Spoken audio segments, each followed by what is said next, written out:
Howdy folks, and welcome back to World of Warships with the mighty Jingles. And once again, I've been going through my massive stockpile of closed beta test World of Warships battles. And, well, a couple caught my attention, and I'm sharing one of them with you today. This is... I'm not entirely sure how to pronounce that name, actually. If he's German, is that Hertz? Or Hertz? I don't know. I'm going to call him Hertz, and my apologies to the rental car company. I don't know why I'm laughing, that was a terrible joke. Anyway, stay on topic, Jingles. Right, okay. Hertz is driving the Hatsuharu, Japanese Tier 7 destroyer. And actually, while we're on the subject, a number of people seem to object very strenuously in the comments whenever I say somebody is driving a ship. Listen, Sunshine, when you've been in the Navy for 22 years, you can say driving a ship, alright?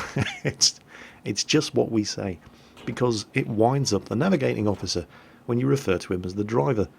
Works with helicopter pilots as well. When you've just landed on the flight deck and you're disembarking from the helicopter, always turn around and give the pilot a thumbs up and say, "Cheers, driver." It really, really pisses them off. Sorry. Anyway, Hatsuharu, Tier 7 Japanese destroyer. And Hertz here has managed to get himself into a Tier 10 game in this thing, and not a single shit is going to be given. Now, you'll notice that Hertz has just turned off his anti-aircraft guns. The Hatsuharu actually has a reasonably decent anti-aircraft armament. It's packed full of 25mm anti-aircraft guns, and its main 127mm gun batteries can also be used in the anti-aircraft role, but it's pretty much self-defense only. The best defense against aircraft is watching the skies and making sure they don't get close enough to spot you. So if you are driving a destroyer, not just the Hatsuharu, any destroyer, and unless you know you've already been spotted by the aircraft, turn off those anti-aircraft guns, because when those 127mm gun batteries open up at a range of 5 kilometers, you will get spotted, and that can really ruin your day in a destroyer. Now, remember, I've never actually driven the Hatsuharu myself. I've watched lots and lots of replays of other people driving this ship. But I have no actual experience of trying this thing out in the game for myself, and most of the people who do have experience of sailing the Hatsuharu in World of Warships will probably tell you that it's a bit of a disappointment after the Mutsuki at Tier 6. It's no real improvement over that ship, and the Mutsuki at Tier 6 is no real improvement over the Minakaze down at Tier 5. In fact, most people will agree that the Minakaze is the absolute highlight of the Japanese destroyer line. Nevertheless, the Hatsuharu does have some improvements over the Minakaze and the Mutsuki. The Hatsuharu is probably the first Japanese destroyer that can proudly say that its guns don't completely suck, which isn't an awful lot to shout about. But the guns do turn a lot faster than on the Mutsuki and the Minakaze at Tier 6 and 5 respectively. Having said that, however, they're still not very good. It only has 4 of them, and they're mounted in 2 turrets, so if one turret takes a hit, well, you've just lost half of your firepower. But it is a Japanese destroyer, and if you're relying on your guns to get yourself out of trouble, you've done something seriously wrong. Hertz has just launched a spread of torpedoes at that big old cluster of very big, nasty and angry enemy ships down there. They've got the Iowa and Nagato, they've got the Zhao, the Tier 10 cruiser, there's a Sims-class destroyer up there somewhere as well. Basically, a whole bunch of enemy ships. Now, the torpedoes on the Hatsuharu have a range of 10 kilometers, both the stock and the upgraded torpedoes. The only difference with the upgraded torpedoes is they're a bit faster. They'll travel at 62 knots, which isn't bad. Unfortunately, he fired off that first spread of torpedoes when those ships were all a minimum of 10 kilometers away, and they were pretty much all sailing away from him. So unless they turned around and headed in this direction, none of those torpedoes are going to hit. The Hatsuharu has 2 torpedo launchers with 4 tubes in each. They're centerline mounted, so they can fire over the port or starboard side of the ship. And once you've fired, it takes just over 1 minute and 10 seconds to reload the tubes and get them ready to go again. And he's just about ready to fire again. Unfortunately, island gets in the way, so he's going to have to be just a little bit patient, just a little longer, and then that's when he spots an enemy destroyer. Now that's the Fletcher, that's the American Tier 9 destroyer. It's a very, very good ship, and he's engaged in a gunfight with a friendly cruiser. And judging by the torpedoes in the water, that's a Japanese cruiser. Now, those torpedoes are never going to hit the Fletcher, but they might at least force him to back off and open the range on the cruiser. If you're driving an American destroyer and you get taken out by torpedoes launched from a cruiser, you deserve to be taken outside and beaten to death with a stupid stick, because there's just no way that that should happen. And under normal circumstances, I'd say if you were driving a Japanese destroyer and you start getting into a gunfight with an American destroyer, you also deserve to be taken outside and beaten to death with a stupid stick. But under these circumstances, since that Fletcher is engaged in a gunfight with a cruiser, it's probably worth taking the risk. Of course, if the Fletcher turns around and starts shooting at you, you're in trouble, and you need to start taking evasive action, because he will give you a seriously, seriously bad day. But that Fletcher's almost done, so it's definitely worth the risk. And he's hit him, and he's knocked out his engine, which is going to make him slow down, and an easy kill. And bingo, there he goes. But you can see the damage that he took just from 2 or 3 salvos from that Fletcher. I mean, those things are dangerous in a gunfight, especially if you're in a Japanese destroyer. Now, the Fletcher laid himself a smokescreen in order to try to escape the attention of that cruiser. Didn't work, of course, because Hertz was keeping him spotted in his Hatsuharu. But the thing about smokescreens is, they work both ways. So that Japanese cruiser up there is able to launch a second spread of torpedoes completely undetected, thanks to the smokescreen laid by the Fletcher. Pay attention to those torpedoes. No, don't worry, he's not going to team kill anybody. Hertz saw the torpedoes in plenty of time. He heard the torpedo warning alarm, he took a look. Oh yeah, friendly torpedoes launched ahead of me. No problem. Hertz is now closing in, and he's following these torpedoes, which are going substantially faster than he is. I mean, the Hatsuharu isn't a slow ship. It'll do 37.5 knots, but, well, those torpedoes are probably doing 62. So, enemy ships. Remember, there was a Sims-class destroyer lurking around. Oh, there he is. Watch this. Now remember, those torpedoes were launched from that cruiser long before this Sims even popped up in visual range. Now, Hertz, of course, has been spotted. The second he fired at this Sims, and he did hit him, and, well...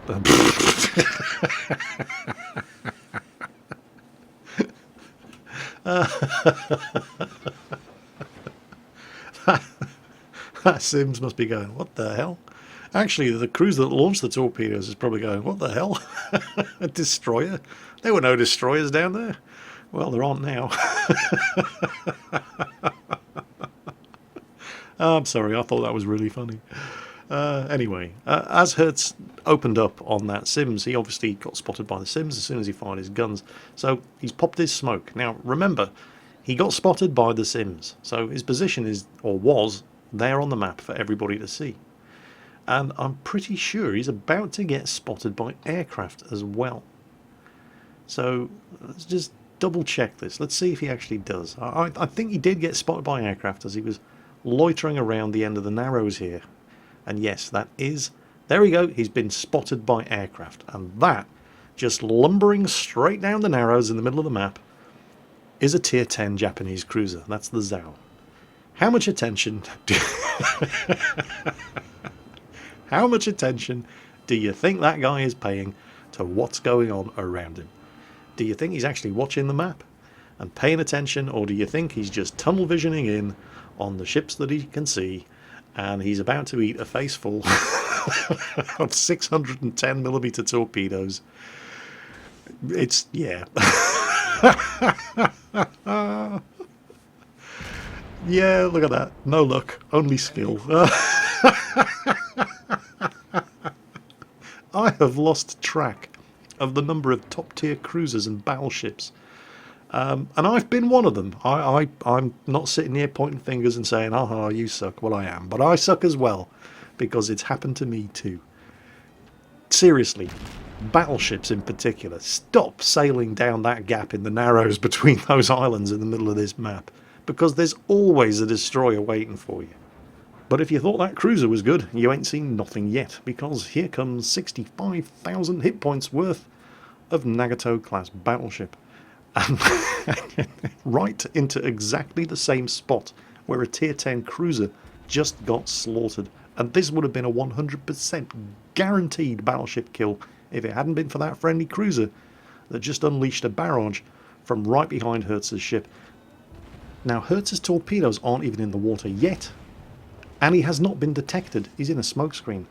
These secondary battery shots from the Nagato are actually sailing right over him and going into the cruiser behind him.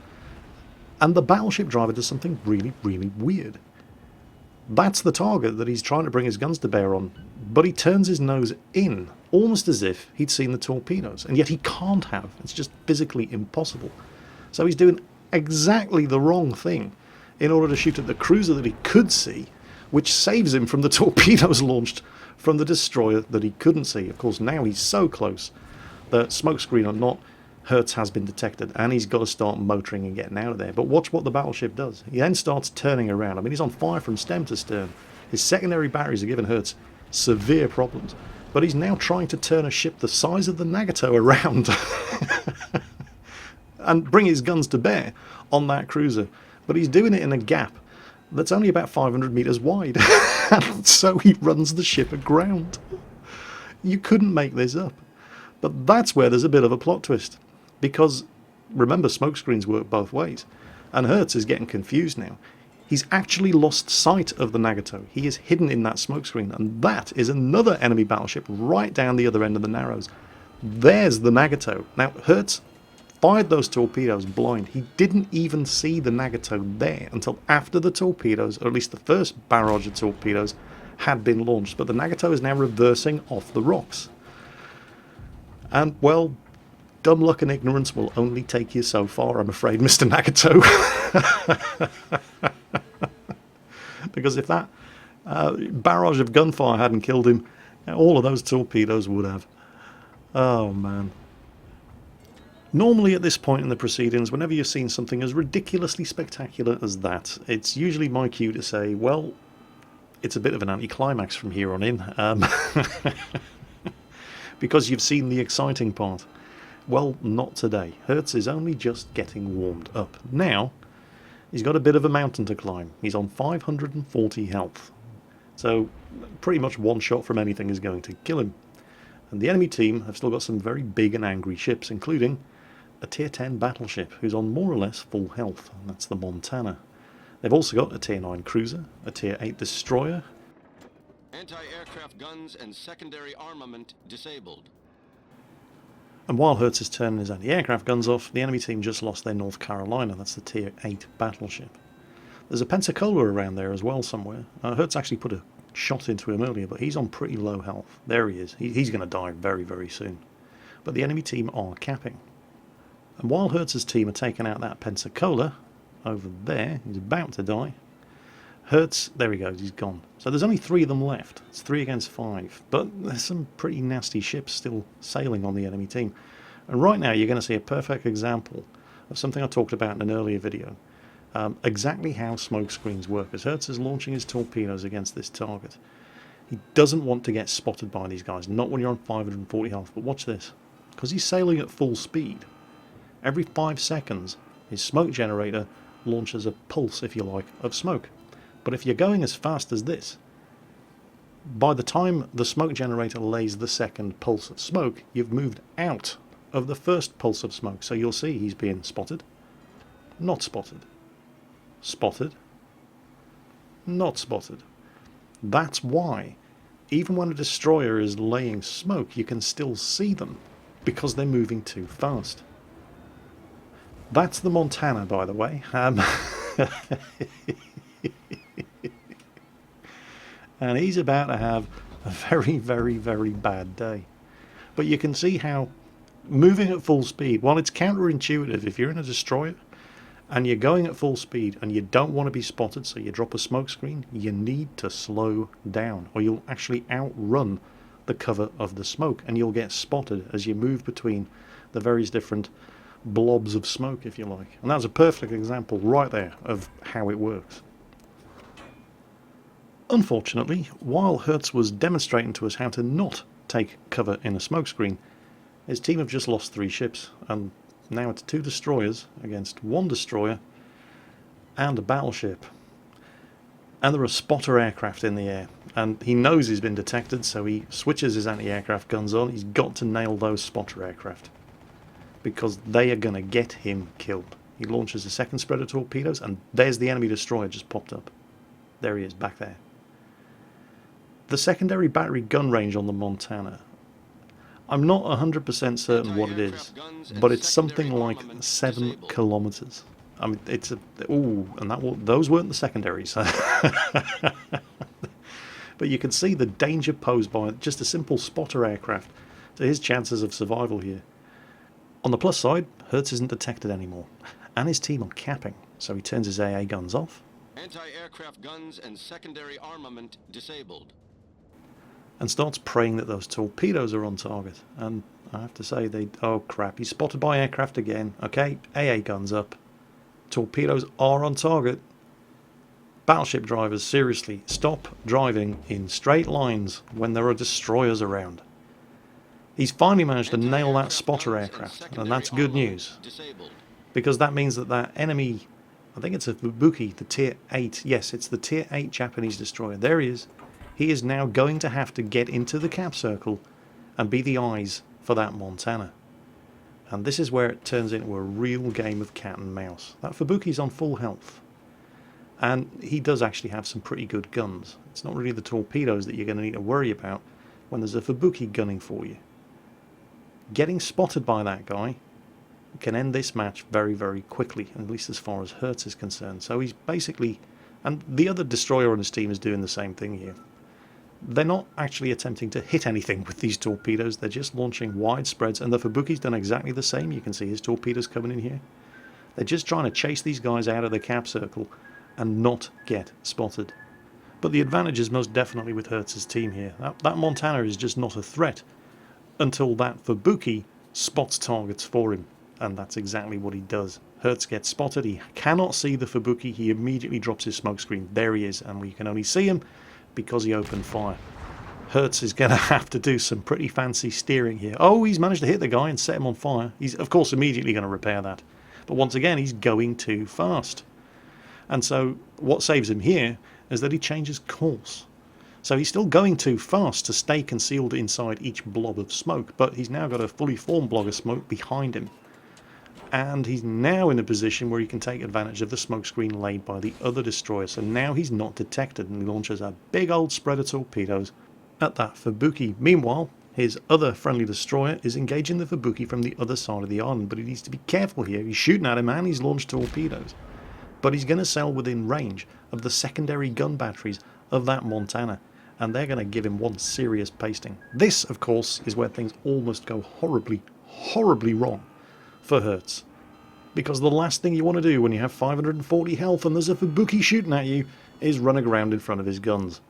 Then again, if the Fubuki is going to just sail straight into one of your torpedoes, well, it doesn't really matter. Hertz, you lucky son of a bitch. That friendly Kagero, on the other hand, has just run right out of luck. He's still firmly inside the secondary gun battery range of that Montana, and the Montana has a serious amount of secondary gun batteries, and he's, well, bless him, he's trying to shoot the Montana with his 127mm guns, but yeah. However, he does drop a smokescreen, and that smokescreen is going to be the game clincher. There we go, the Kagero's down. Hertz, 540 health against a Tier 10 battleship. Is that Tier 10 battleship going to continue sailing in a straight line when he knows there's an enemy destroyer up ahead? Or is he going to turn?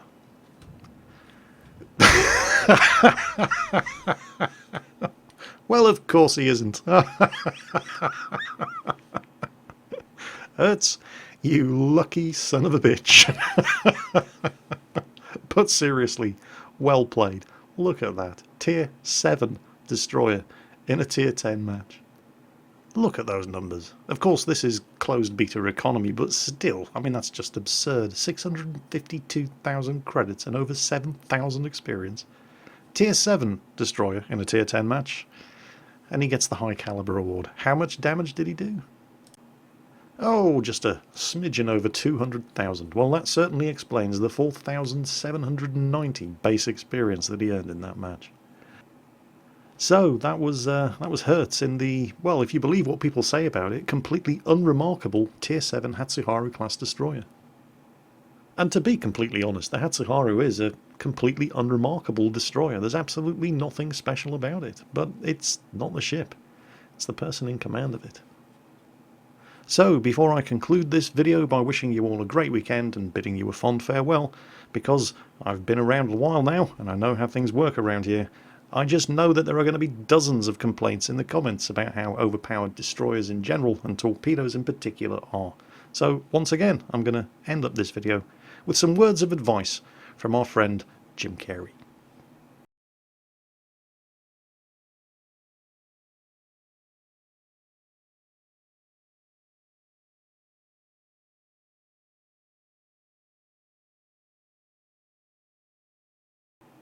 You tell him, Jim. Take care, folks.